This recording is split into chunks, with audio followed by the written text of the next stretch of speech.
I remember then, because I live in the high desert, choosing to work at Activision meant what? I had to leave my home, I had to leave my family, I had to move. And it blew my mind at the cost of living where I emanated from. I had to move into a far smaller place that I didn't own. I had to rent it, and I had less space, no yard.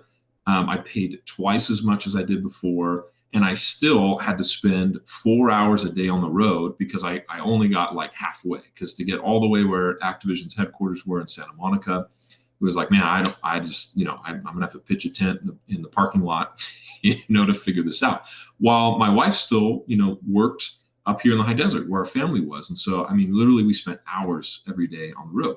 But despite even being, this is back in 2014, a Fortune 100 best company, the topic of working remotely was taboo. It was like, why, how working remotely just doesn't even compute. Now, this is for a progressive company, even like Activision Blizzard. Hey, Kingdom One fam, welcome back to another podcast. I would like to say a sincere thank you to everybody who's reviewed and rated this podcast wherever you listen. It's because of that our viewership has grown, and we thank you so much. Here at Kingdom One, we believe that we can grow the church together. And in today's podcast, we're going to be hearing from our leadership team at Kingdom One, and we're going to hear about the predictions that they have in certain domains like accounting and HR, online space, and marketing, because we believe that having an insight of what's coming down the line in 2021 is going to help build the church today and the future church. Let's hop into this podcast.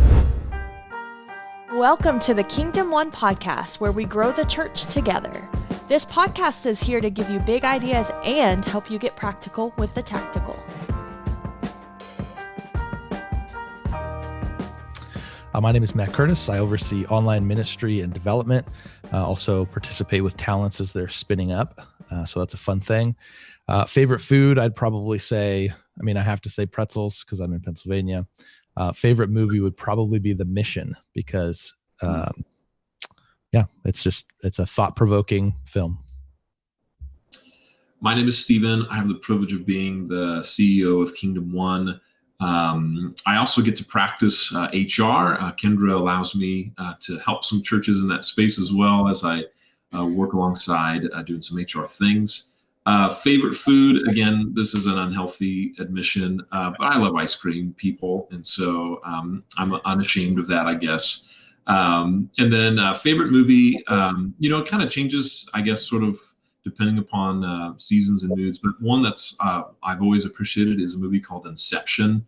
You're probably familiar with that one. I was just blown away at sort of this idea of sort of worlds within worlds, or, this dream state, et cetera. And so that one still is fun to me as a thought-provoking film. All right. I'm Kendra, and I'm the Chief HR Officer here at Kingdom One. I oversee all things HR related. I have a team of 4 to 5 of us that we help service churches for. Let's see. My favorite food probably is cake. I eat cake almost every day. I'm not going to lie. I've gotten really good at portion control at least though. So I'm not going crazy on the cake, but I do eat cake almost every day. I'm not going to lie. Favorite movie. I probably watch it 5 times a year. And it's not one movie, it's the whole series. I watch Harry Potter at least 5 times a year. My kids have gotten annoyed at the fact that I watch it so often, but I'm a nerd that way, like fantasy. So, My name is John Hughes. I am a certified public accountant, and I have the privilege of leading the finance team here at Kingdom One and the finance talent group, and helping make all the crazy ideas make financial sense for us and keep everything afloat. It's hard to pick up food. I think we all love food. So I'm going to say pizza. Cannot say no to that. And as well as chips and guac. That is my kryptonite. If there's a bowl of tortilla chips, I'm in trouble. And then favorite movie, I'm going to go 2, and one's going to piggyback off of yours, Kendra. I'm going to say Lord of the Rings, the trilogy, because I'm reading through them with my daughter right now, and we're halfway into Fellowship of the Ring. So I cannot help but play the movie in my head while I'm reading that. Second is The Sandlot. And there's so many reasons why it takes me back to my youth. I am just a huge baseball nut. So those are my faves. Well, today we're talking about predictions we have for 2021 and beyond. And the whole point of this podcast is to help you think about what you can be thinking about for 2021 when it comes to, HR and finance and online space and just life in general. And I think that's really important as we look at growing the church. So I'd love to ask Kendra. Kendra, what do you see happening in 2021 that is going to impact the church and impact people's lives? Sure. Yeah. I mean, the pandemic really shook up like pretty much everything we've known. So I think every facet of like business and churches has seen like changes. So one of the things that I've really seen happen in the church and just in marketplace in general, so I'm not even just speaking to ministries, but it's just the amount of turnover, whether good or bad, is coming out of the pandemic. And so it's been really interesting seeing how businesses are starting to see people move more remote. Obviously, we've been remote for almost a year now for most companies. And there's some businesses that just can't be remote. If you're in manufacturing, distribution, those are things that'll probably never really go away from in a remote setting. But what we can see is that there's a lot of businesses that are starting to reevaluate, one, do we need a building? That's an overhead cost that maybe we could do without, that we could use towards building better culture, putting more towards salaries for people. But what we're seeing in general is I think the pandemic brought actually a lot of, put us into a quarantine where we self-isolated for a while. We started feeling super alone. Then what we started doing is getting in our heads and really rethinking what like our life looks like. And of how long this goes on, like what do we need to do to make ourselves essentially sane? And so I think it actually made people really rethink like, have community when we're quarantined. I think it made us go, do I even like my job anymore? So I actually think that there's a lot of thought process that went into our quarantine space. And so over the last year, we've seen, even in my own small community of really going, I don't need to actually live in California to then do my job. So I'm going to go be where my community is, which is whether my family, whether it's by blood or by, just friendships, rethinking how do I, get connected with those people. So it's really interesting to see how businesses will need to shift. I think churches will need to shift their mindset around this space a little bit more, because for those that are not doing direct ministry, for instance, like caring for people, you might even find in the caring space as well that they can do that remotely, especially as people are starting to be driven more towards just online and that space in general anyway. So the turnover is shifting people into, okay, where can I do work? What does my life look like? How can I also enhance like my quality of my living? And so that's made people go, I don't actually like my job anymore, maybe, or maybe I don't even like where I do my job. California specifically has made it really hard to own a business. It makes it really hard to be self-employed. It makes it really hard to have community in the restrictions that California has right now. So I think a lot of people are just rethinking that a little bit. So we're seeing a lot of just turnover, whether good or bad, in people just reevaluating their current space and jobs. So I think one thing to take away from me is like, I think people need to realize, in churches and ministries need to realize like remote is here to stay. And I think we need to embrace that somehow and figure out how churches more specifically change their mindset around like, my geography does not determine my influence in ministry, does not determine my ability to then care for people around me. We're finding unique ways and creative ways to continue work going. And I think churches can actually really benefit from seeing the marketplace already embrace that. So like just recently, Spotify went fully remote. They're another company that just was like, cool, we're just calling it. We're a work from anywhere, location or business now. So I think that that'll be an interesting space for people and churches to really change their mindset around. Yeah, I think that's fantastic. Thinking about Spotify, it's a global company, and for them not to be remote working, that's really interesting. Do you have any tips or directly for people in HR at church, or anything that you could say to a pastor to help them shift the mindset and shift the culture to remote work?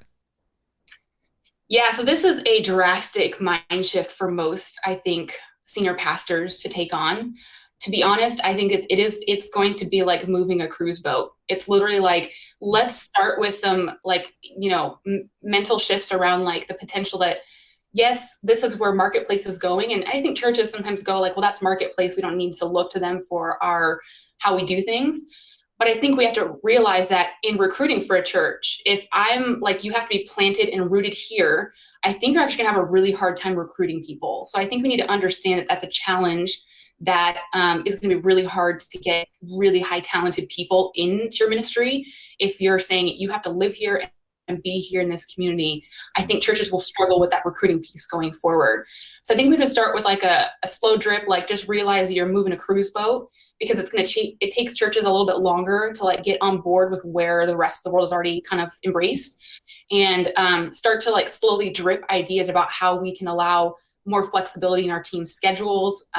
The fact that they might be balancing, moms who are balancing school with their kids still, in California more specifically, maybe not some other states, but California for sure, we're still struggling with that. And in general, we're seeing women leave the workforce faster than ever before, because we're seeing them leave in droves. We're seeing them say, I can't be both a professional and work from home and balance my kids' education. So we've got to understand that even in church, that's a component we have to balance. If we say that we care about our teams, and we have to care about the fact that they're men and women, not just women, that are balancing this home life and this school life still. And I think that we can start the slow drip of saying, like, if we care about our teams, let's start there about how we can actually really care for them in that space. And work-life balance is definitely a part of that in church and ministry as well. So not discounting that at all, but just realize you're moving a cruise boat, number one, you're not moving a tugboat. And you have to be, I think, patient and like really ready to meet some resistance in that, but realizing that there's a potential there for really healthy relevance in the marketplace if you can do that with your church as well. Stephen, were you going to say something to that? John? Yeah, go ahead, John. You can go first, yeah. Yeah, Kendra, I'm curious, like, what do employers or churches that are looking at that model potentially long-term, or other organizations, and how do they deal with the perception that if somebody's not on site, they're not productive? What are you seeing, or do you have any insights as to how to help organizations get comfortable that their staff are productive, that they are able to do it? Because I've seen that sense now, 9, 10, 11 months in, there's a little bit of anxiety where employers may be starting to demand employees to come back in, but it's an incredible perk and benefit to those that can do it. What is your suggestion to those organizations that might be wrestling through the accountability piece? Well, I think one thing that ministries and churches are really not good at, which is actually goal setting. So we talk a lot about this in our churches, is like, let's set goals for your team, because if I know that if my team is working towards these goals and I'm going to hold them accountable to those goals, then I know that they're being productive, right? So there's a certain level of accountability. I think sometimes too, churches don't really get good at like doing just normal check-ins with their team, which is really normal in the business world of like, hey, how are you doing? How's that project going? It's not like micromanagement. It's just like, hey, how's it going? Like, and I think sometimes we feel like in the church that we shouldn't do that, or that we can't do that, or that's not normal. Whereas I think, yeah, do a check-in with your team, hold them accountable, set goals for them. So that way, like, if our goal is to meet XYZ, when they don't accomplish that, then I can hold them accountable to the fact that didn't get accomplished like we had planned. And so I think that's where organizations that were traditionally not good at goal setting will have to get good at goal setting, so that way they can check to make sure productivity is still happening, with the idea of not micromanaging their teams also at the same time. And so there is a balance there. I can do too many check-ins and the person on the other end feel like I'm like lording over them in terms of getting it done. But there's definitely balance there. But I think goal setting is where actually most of that will have to land for businesses or ministries that are just not good at that right now. You'll have to start doing that if that's the kind of culture you want to take in. I think to piggyback real quickly on that, Kendra, and I hope church leaders, you hear this is not meant to be a slight to you at all. But I think pastors treat their staff in the same way they view their congregation. If you're not gathering in a place, then maybe we're diffusing your ministry effectiveness because you're not coming to church, right? And so if you're not here, then you're not engaged in ministry. And so the same idea transfers to their staff, right? If you're not within arm's length, if I can't see you, if I can't, enjoy the proxemics. I'm not saying that there aren't, very good things about that, but I think the same attitude towards the weekend is the attitude that's seen sort of Monday through Friday, if you will, towards staff, that if you're not here, how do I know that you're actually being effective? And so I think, why can't the church lead the way? Why can't the church model for the marketplace the healthiest cultures as a staff, the healthiest cultures in terms of accomplishing the mission, the vision of the church? And why can't the marketplace, in fact, be looking to the church and say, man, like, you guys have already figured this out. You have a richness to your culture. You have productivity that's unparalleled. But I think instead, what we're going to probably see is a lot of churches that think that remote work is like, oh, I'm so glad this is over. We can't wait. And in fact, we're going to reinforce that, hey guys, I know you've been remote, but we're not doing remote, just so you all know. Like, we'll see more of that and less of, man, what could we have learned, not just for our staff, but what does this even mean for online ministry? I'm sure, Matt, you'll probably talk a little bit about that later on, but it'll be more perhaps a call to action to say, everybody get back into a place, because that's what ministry is. But again, I wonder if maybe we need to be asking different questions of ourselves and thinking differently, especially through what we've learned over these last, almost a year now. And I also add on to that just a little bit in the recruiting space. Like, if you think about who you're adding to your team now, a job opens now in your ministry and church, and this is a methodology you're going to start taking on as your ministry is, what kinds of people are going to be a little bit more autonomous in their work too. You're going to have to look for people who are like self-starters, who I don't have to babysit. So those are also, like, thinking about recruiting and adding to your team. You have to be thinking differently about how you're recruiting also. And that's a mind shift also, in that I want you to be able to care for people. That's one facet, because we're in ministry. The other facet is I also need you to know that, like, I'm not going to have to babysit you. And so there's a level of autonomy now I'm keyed in on if you're going to adopt like a remote workforce, or even a hybrid version of it. Even if it's like, hey, a couple of days a week, maybe we don't go, 5 days a week into this remote culture. But we've gotten really used to this, and I think people really like it. So how can we then kind of bridge that gap and say, what if we do like 2 days a week remote, and you guys can work from wherever you want those 2 days, and the rest of the days you're here, so we can be face to face and find a happy medium. I don't think it has to be one or the other. Mm-hmm. I think you can find a happy medium and balance between both. So even in recruiting, you're going to have to think differently about the kinds of people that you add to your team, so that you're not having this other, on the HR side, kind of painstakingly performance process, because they're just not a self-starter. That's something you will have to keep in mind if that's the kind of culture you're going to adopt. So good. So good. Stephen, I think you have something that you wanted to share that's just going to piggyback right off of that, something that's going to speak to what Kendra just already laid the foundation for. I'll tell you, just a real quick story. I used to work for Activision Blizzard, really large company. While I was there, we actually made it onto the Fortune 100 best companies to work for. So, that was a big feat. I remember then, because I live in the high desert, choosing to work at Activision meant what? I had to leave my home. I had to leave my family. I had to move. And it blew my mind at the cost of living where I emanated from. I had to move into a far smaller place that I didn't own. I had to rent it. And I had less space, no yard. I paid twice as much as I did before. And I still had to spend 4 hours a day on the road, because I only got like halfway, because to get all the way where Activision's headquarters were in Santa Monica, it was like, man, I'm going to have to pitch a tent in the parking lot, to figure this out. While my wife still, worked up here in the high desert where our family was. And so, literally we spent hours every day on the road. But despite even being, this is back in 2014, a Fortune 100 best company, the topic of working remotely was taboo. It was like, why, how working remotely just doesn't even compute. Now, this is for a progressive company, even like Activision Blizzard. So, imagine if instead they said, hey, we're recruiting for this role. Obviously, we found talent outside of our geolocation. Our practice back then is to bring people to where we are. Now in this new paradigm, it is cool, stay where you're at, and we'll still incorporate you into our team. Like, what a shift that is, really, for our society. I mean, if you think about it, right? So I remember having conversations with my wife when I ended up going to vocational ministry. She said, I want to go back home. And I said, well, we are home. She's like, no, like I miss our community. I miss the place where I grew up, right? And all our families there. We actually found out we were having our son. And so our values then became, well, is it sort of career and industry and profession? And I remember having this conversation saying, I don't know what I'm going to do now that I'm in this space at sort of the level, the scope, complexity I'm in back home, right?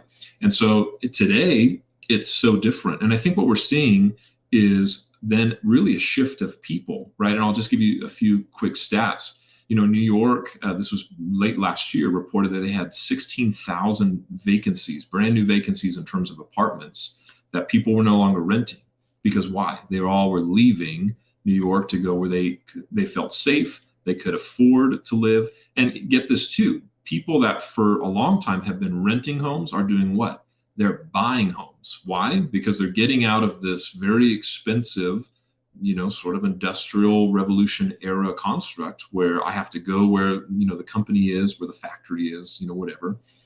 And because of that, we're seeing again a huge shift just even in real estate property values, sort of suburban areas, outlying areas that before were outside of the area of consideration to be able to perform these types of roles are now suddenly within bounds. And so people are doing what? They're buying their first homes. Home ownership has been rising really since 2015 anyway.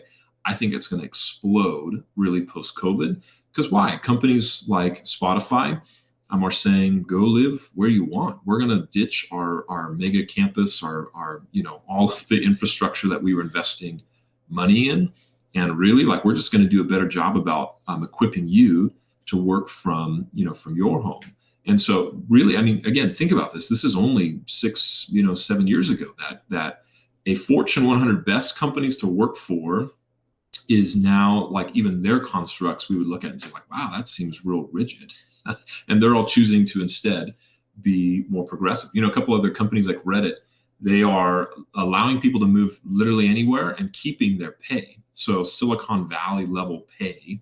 Now I can go live in Idaho, or I can go live wherever. Like, this is unheard of, right?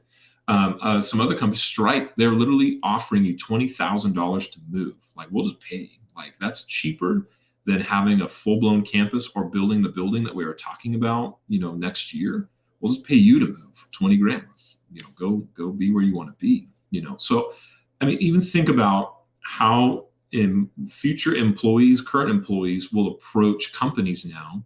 There's a little bit more of a sense of, I don't have to go where you are. Now, in a sense, you have to convince me why I should work for you, because I have far more options than I ever had before. And so the competition for talent is going to be so incredibly different.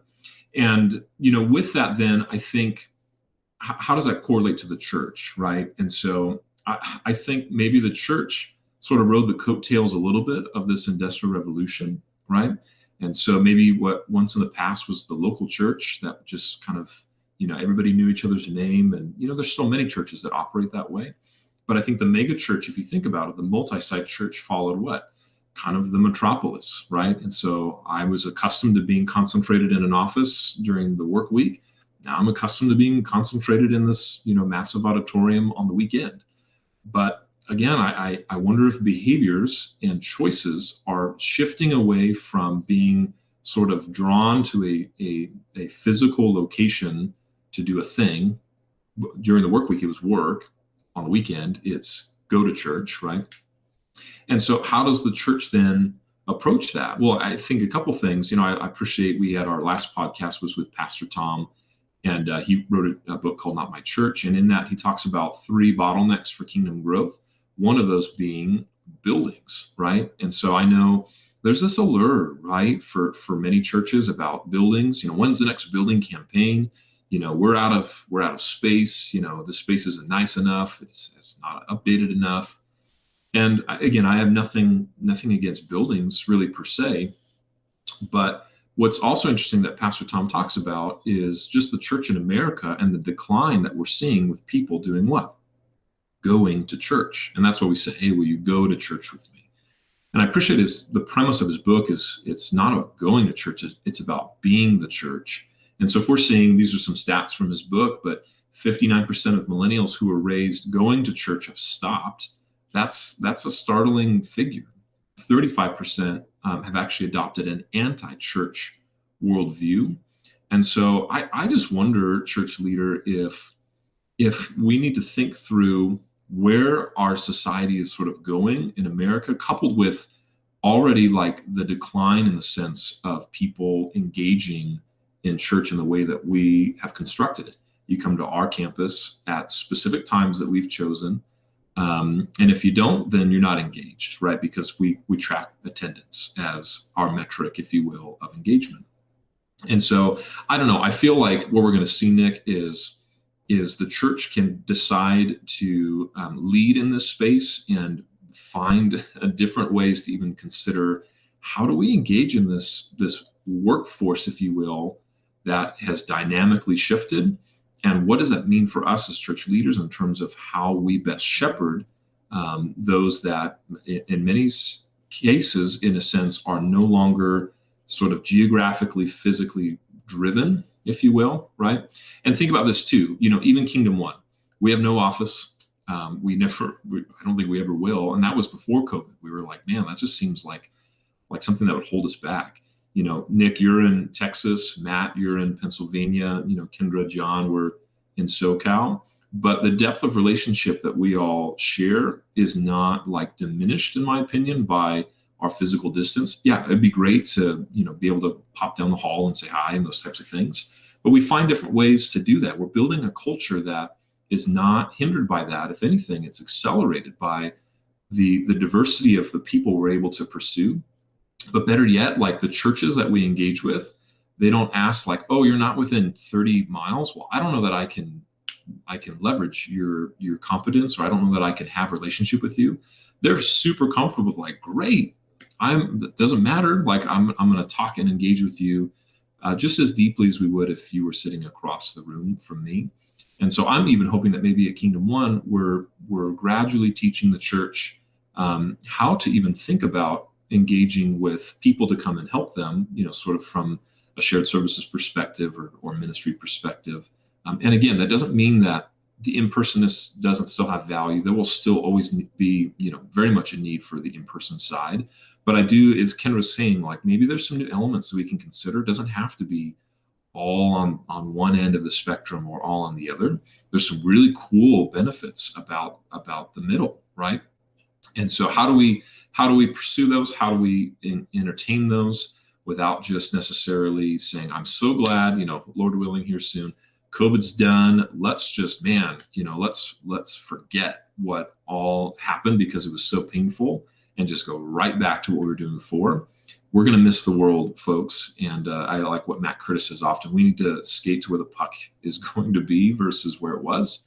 And so I think there's a huge opportunity for us to think about all these things, have these types of conversations, but look to the future and not be so sort of living in the past, if you will, and wishing that we could just have it go back to exactly the way that it was, because it's not. And so anyway, so those are just some thoughts, Nick. I hope those are some helpful things for, again, church leaders to kind of be thinking about. So great to hear from Kendra and Stephen about their 2021 predictions. And because we believe that the work that you do is so important, we've created a resource page for you. If you go to kingdom1.co/resources, there are some white papers there in the domains of HR, finance, giving, social media, and marketing that are going to help you create a strategy to win in 2021. And high key, this podcast is for you. So if you have any feedback, if you have any questions you want answered, or you have a topic you want to propose, nick@kingdom1.co is the email address you want to send that to. Also, if you want to just send that Chick-fil-A or Bitcoin or barbecue, that is the email address to send it to, because boy, we love that. Hey, I want to say thank you so much for tuning in to today's podcast. And as always, let's grow the church together. Peace.